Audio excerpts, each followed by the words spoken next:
Crime King back. Good evening, ladies and gentlemen, and welcome to Crime Circus. My name's Drip Drop, and I'm your host as always. There's a lot of information to digest in this, and before we get to that, I want to give a brief disclaimer. Anybody named or discussed in this video is presumed 100% innocent. None of the information I'm about to present is presented as fact. This is all speculation, opinion, and guessing. You, the viewer, may come up to your own opinion and conclusion after watching this video, but I have nothing to do with that. I've always stated in the beginning of every single one of my videos, everybody discussed is presumed innocent. I've never falsely accused a single person. I would never accuse an innocent person of murder. That's serious business. Jack Decor? That's an innocent man. Adam Latta? That's an innocent man. Jack Showalter? He might be in Africa, but he's an innocent man. Anyways, this episode is about Bryan Kohberger. This is my second video on Bryan. If you haven't seen my previous one, check it out. We're gonna jump. What's up, guys? True Crime King back. And wow, I can't wait to do this reaction. So now, before you watch this video, I implore you to please watch the video right before this, the Gray Hughes timeline reaction that just shows you the undeniable proof that Kohberger is guilty. Okay, and now that we know all that, I'm going to go back and I want to show you, real quick, one thing that I don't do as a YouTube, content creator, and, somebody that just go, I present my evidence based solely on the facts, right? I don't flip-flop, okay? If I tell you something, I stick to my guns, right? I want to show you how much of a flip-flopper Crime Circus is. And you know what? I'm going to go back and react to all of these to show you guys how much of a fraud this guy really is and how much of a clickbaiter, and he just shows you guys, he plays off what is getting him more money. That's it. It's just ridiculous. I saw his, his views on these videos.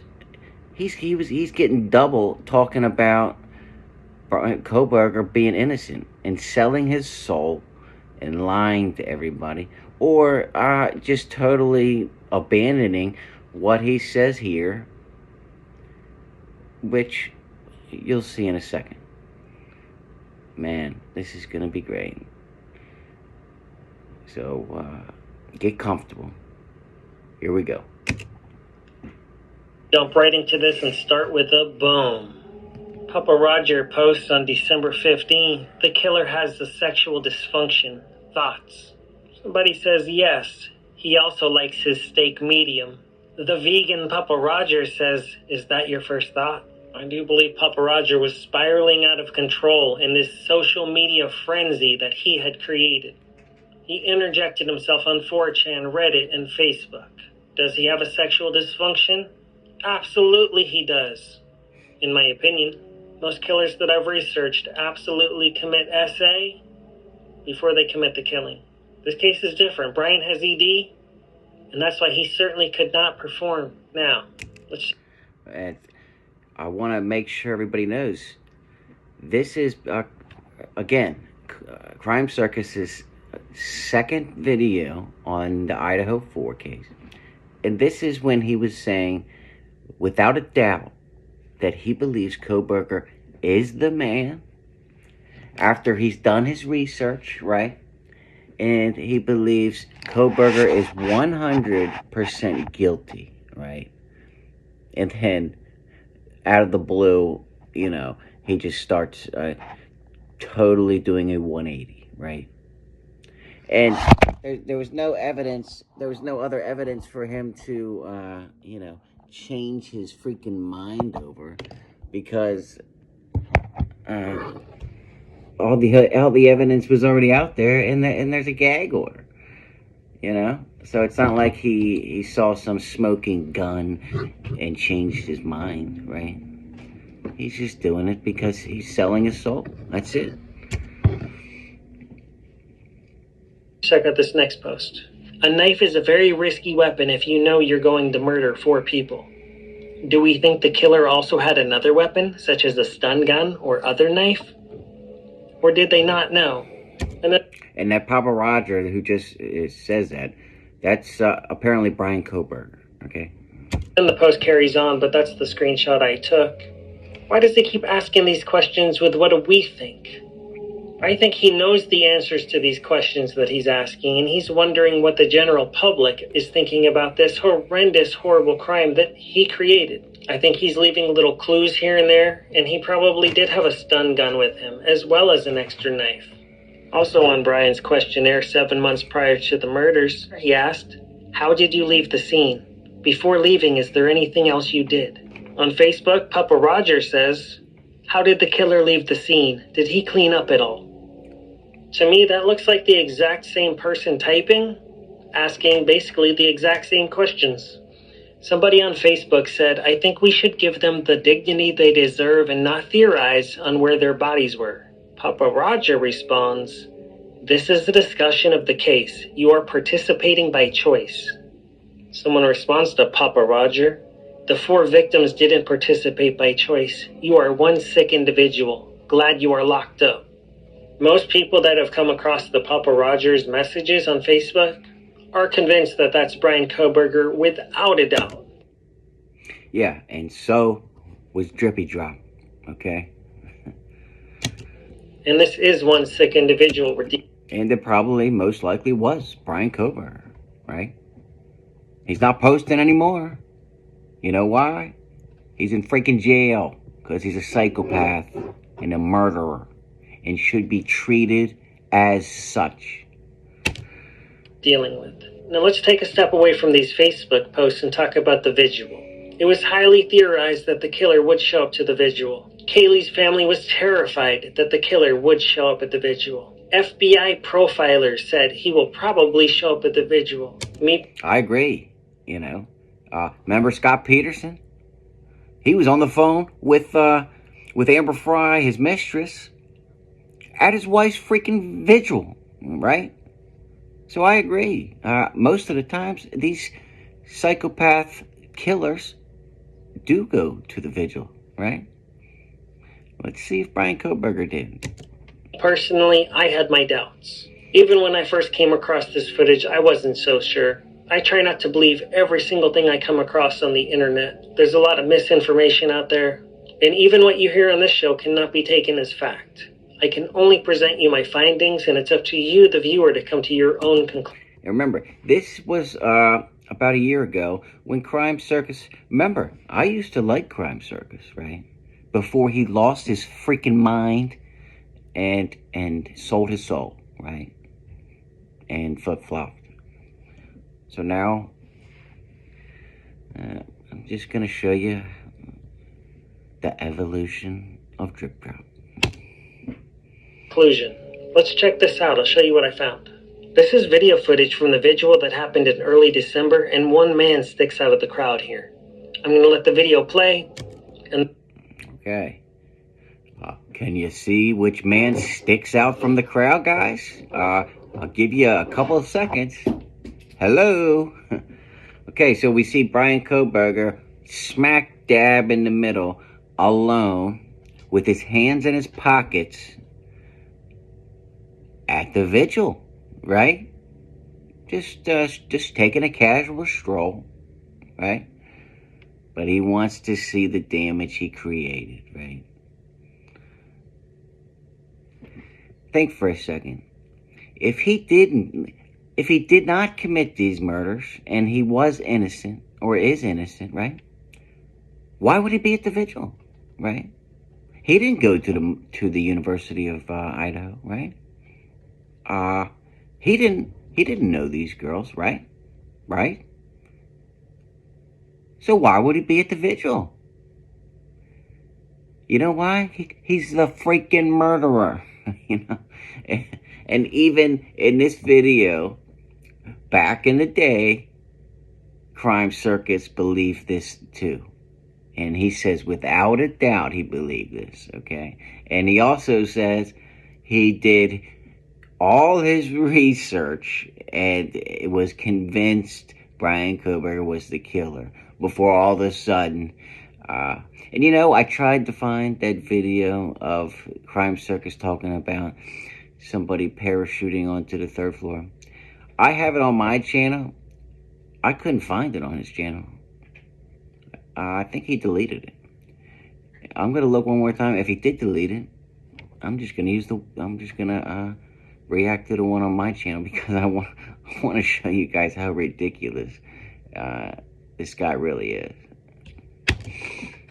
And then I'm going to slow it down and play it a little slower. And we're going to do some side-by-side comparison of known video of Bryan Kohberger walking. Now I present to you footage of Bryan Kohberger walking at one of his graduation ceremonies. I'm going to play these clips side by side. I'm going to slow the footage down, and you let me know what you think.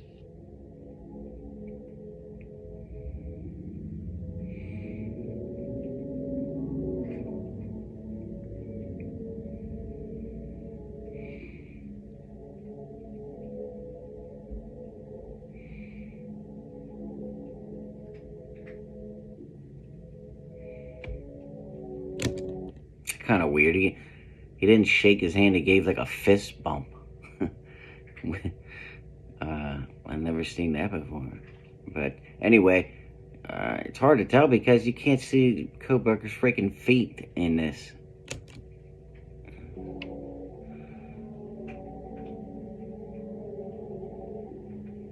Now there's been recent video of Bryan Kohberger after his arrest, walking with shackles on. Well, he's got shackles on. All right, here we go. Still can't see his feet. He's got shackles on.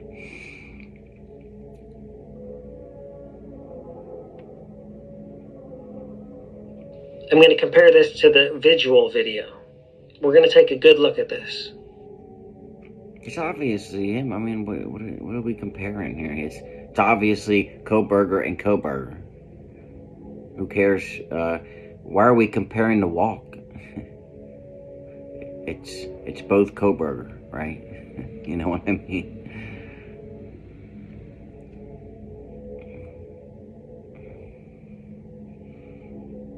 Well, what do you think of those video clips? Is that Bryan Kohberger at the video? Yes, it's Bryan Kohberger at the visual. I mean, what the fuck are you talking about? Visual? I believe 100% that it is. And you just heard straight from the horse's mouth. He believes 100% it's Bryan Kohberger. Of course, look, that's Bryan Kohberger. He's got a freaking beak. That's 100% Kohberger. We don't need to analyze the walk, okay? It's Kohberger, right? It's a tall man with an odd walk, and additionally, he conveniently has his hands inside of his coat pockets. Yup. And yes, others have their hands in their pockets too at the visual. You know why? Because he just committed it's extra suspicious after seeing the recent traffic cam body video, because... Oh, did you see that? What a douche. Bryan's hand does appear to be bruised and damaged, and that traffic cam is 1 month after the murders. The visual... I agree, Crime Circus. His hand does appear to be bruised and you know, fucked up. You know why? You know why? Because you just agreed with me. You agree that you think Bryan Kohberger committed these murders, right? Wow. How much you have sold your soul, boy. It was 2 weeks after the murders. So it would have been even more swollen up and damaged 2 weeks after. You give me your opinion down below. Some of you will think that's Bryan, some of you won't. I believe in my heart of hearts that it is Bryan, or I wouldn't waste your time showing you footage that I don't... Well, now, really, everybody has to believe it's Bryan, because you either believe Crime Circus or you believe me, and now we're both on the same page. Hey, so everybody's happy, right? You know what I mean? don't believe it. A lot of us were wondering, would the killer show up to the vigil? I believe he did because he's sick. On December 8th, Yes, Papa Roger asked... That's what I've been telling you. Only I haven't sold my soul, right?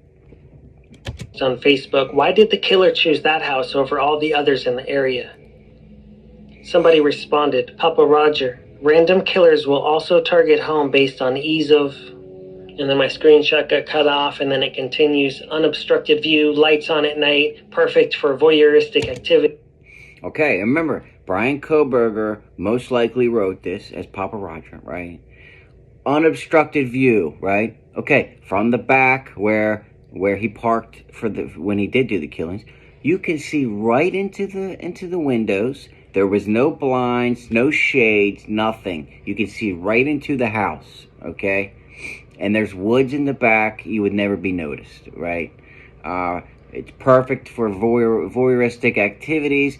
Possible that the house fit a fantasy scenario in the killer's head, which who knows what Bryan Kohberger's fantasy was, right? Obviously, it was sneaking in and killing 4 people or something like along those lines, because that's what he did, right?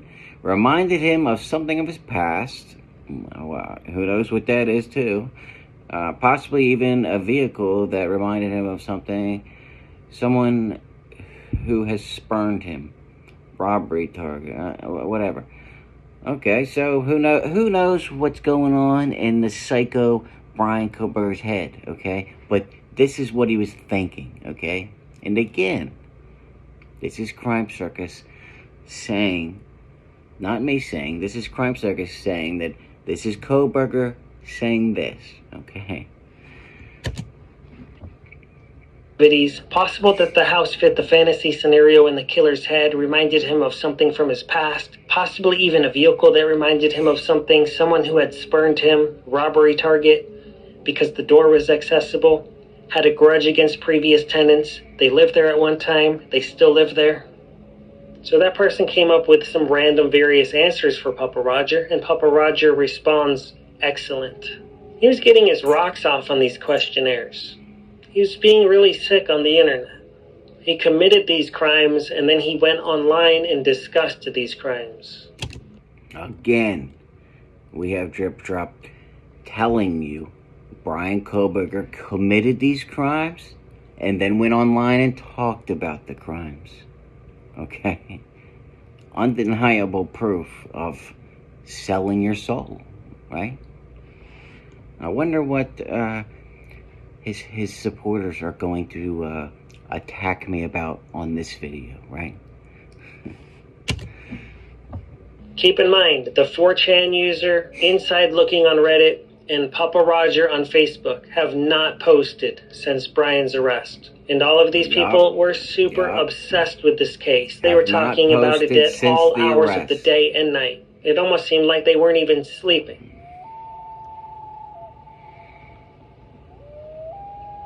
They were spending a super amount of time on the internet discussing this case.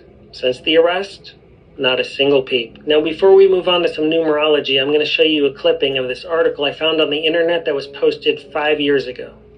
Why are so many serial killers born in November? Bundy, Manson, and more. For those of you that aren't familiar, Bryan was born in November, and his birthday was about 1 week after the murders. I guess that was a little early birthday present to himself, because he... Here we have Crime Circus telling you that he believes Kohberger committed these crimes again, right? And he was born in November, just like a lot of other psycho serial killers, okay? I'm just giving you straight from the horse's mouth, him telling you and giving you the evidence. I really don't even have to do much. He's sick. The article continues.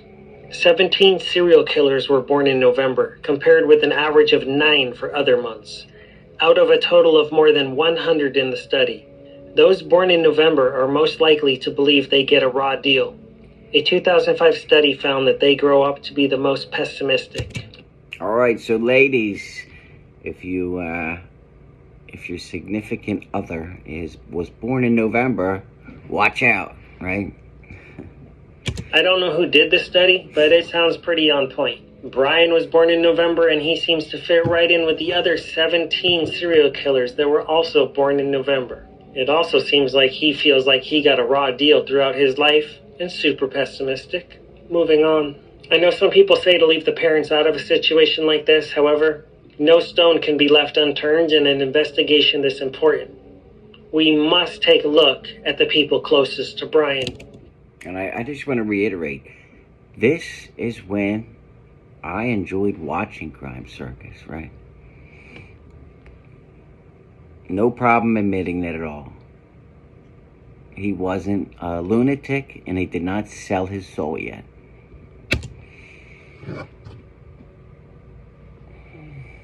There's questions to be asked that we do deserve answers to, such as why would a senior citizen man fly all the way from Pennsylvania to Washington just to end up driving back days later in that dirty, dirty Hyundai on that long, long road trip?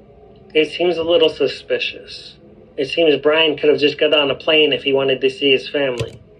All right, so real quick, there we have proof that Drip Drop knew about the Elantra, analyzed it, knew about the trip back, so he knows all this stuff. There's no reason at this point to flip-flop other than views and other than money. That's it, okay? Was his father aiding and abetting? And no, that's not accusing. That's a legitimate question. Yes, and I'm not the only one that's going to be asking that question. The police will, as well as the prosecuting attorney.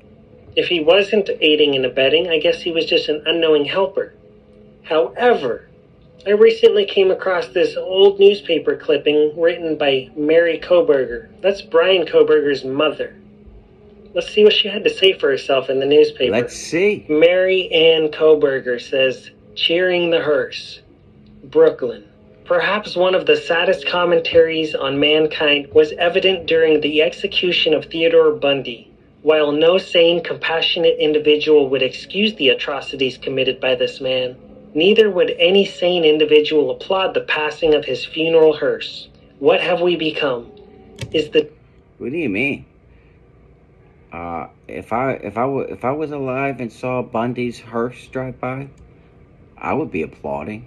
What the hell are you talking about, miss? He murdered how many women again? Hello. I would been clapping. 100%, right? The taking of a human life acceptable when the state takes responsibility for it? Well, I guess that's up for interpretation of the viewer for how you perceive what that article means. It seems to me that she's a serial killer sympathizer and that nobody should cheer when a serial killer has justice brought to him. Ted Bundy was one of the worst of the worst. Yes. He did some of the worst things imaginable on this planet. What are the odds a mother would write this into a newspaper, and then years later her own son ends up committing very similar crimes to Ted Bundy? Yes. The worst of the worst. Which now, Crime Circus seems like he's on the freaking defense team. You know what I mean? It just boggles my mind. And it should boggle everybody's mind, right? I just present the evidence, like I always do. Folks, this is crazy. You can't make this type of stuff up. This is crazy. When you put puzzle pieces together like this and they connect perfectly, it really does make you wonder what kind of household was Bryan raised in. He decided to go to college and study killers. His professor studied serial killers. I think this man was obsessed with BTK and Ted Bundy. Yes. So what do you think? Are these parents responsible in any way for this horrible happening? I agree with everything you're saying, Parents have been known to help their children in cases like this. Look at Tori Adamsick's parents. That's the original Scream Killer from Idaho. He also did a stabbing. His mother defended him since day one, and she even wrote a book proclaiming her son's innocence. Some parents will do anything for their child, especially if they feel their child is in danger, or that the world is attacking their child, or that their child is just misunderstood and their love is unconditional. I'm not saying Bryan's parents had anything to do with this, but we really should know if Bryan's parents had anything to do with this. We should. That's important information. Now moving on. First, let's start with Papa Roger and his profile picture on Facebook. You can see this is a side profile image, but this appears to be Bryan Kohberger. Obviously, this is created inside of one of those photo apps where you can turn... Okay, yeah, obviously this is some AI-generated app, right? I mean, look, you can see the beak on both of them, okay? I think he just put into an AI aging app and put a hat on. That's probably most likely what Bryan Kohberger would look like in probably 50 years, right? It's pretty freaking creepy, right? I mean, the beak is unmistakable. Turn yourself into some type of cartoon character. I 100% believe that this is Bryan Kohberger, and this is an artistic rendition of him for his... And real quick, I have to stop it when Crime Circus says he 100% believes this, okay? So he can't come back later and says he didn't, because he's telling you now, or back when he made this video, he 100% believes all this, okay? So, you know. His profile picture.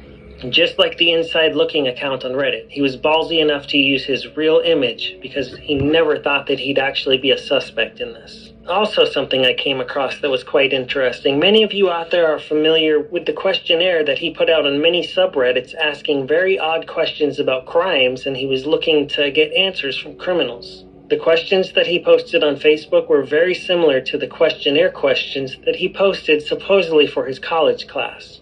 Bryan asked in his college questionnaire, why did you choose that victim or target over others? On Facebook, Papa Roger asked, why did the killer choose that house over all the others in the area? What do we think is the entrance point to the crime scene? Alright, so again, we have the actual Kohberger asking basically the same exact questions that Papa Roger and the AI Bryan Kohberger. I mean, obviously, Papa Roger is Kohberger. We've established that, okay? I'm going to skip ahead a little bit. This video is getting a little long, but we get the point here. Let's see.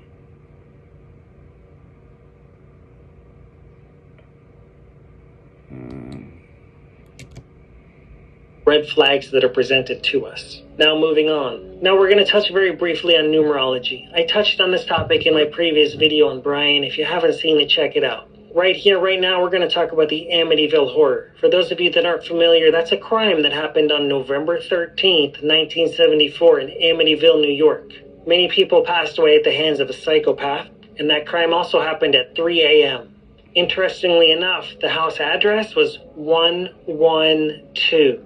So you can see the similarities to this Idaho case. The house number was 112. The house number in Moscow, Idaho, 1122. It also happened on November 13th, just like the Moscow case. It also happened at approximately 3 a.m. So, all you conspiracy theory, numerology, whatever, how about those apples, right? The Amityville Horror, all lines up with the Moscow murders, right?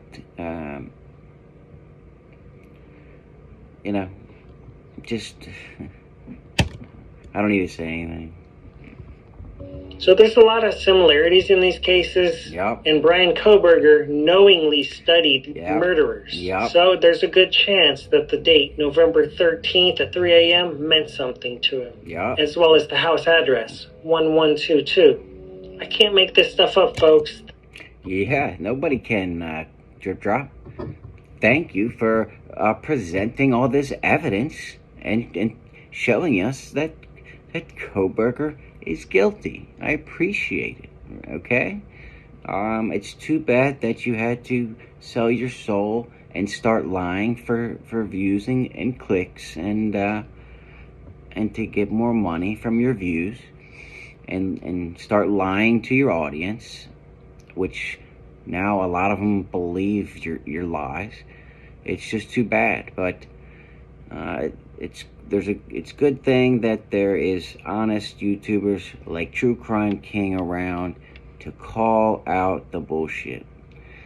So, guys, I just wanted to give you more evidence of how Kohberger is just without a doubt the suspect, the murderer, the psychopath. And I wanted to show you how Drip Drop and Crime Circus, did say all these things, believe 100% Kohberger was the killer, and then sold his soul for some reason, most likely just for more views and more money. And that's the bottom line, because True Crime King said so. So I'm gonna keep doing all these and just show you the evolution of Drip Drop, because back in the day, he did make some good points on how Kohberger was guilty. So I'm gonna react to him. Hope you guys enjoyed it. Hit that like and subscribe button. I would appreciate it. Share this video. Get it out there, because we're going to the top. And until next time, True Crime King out.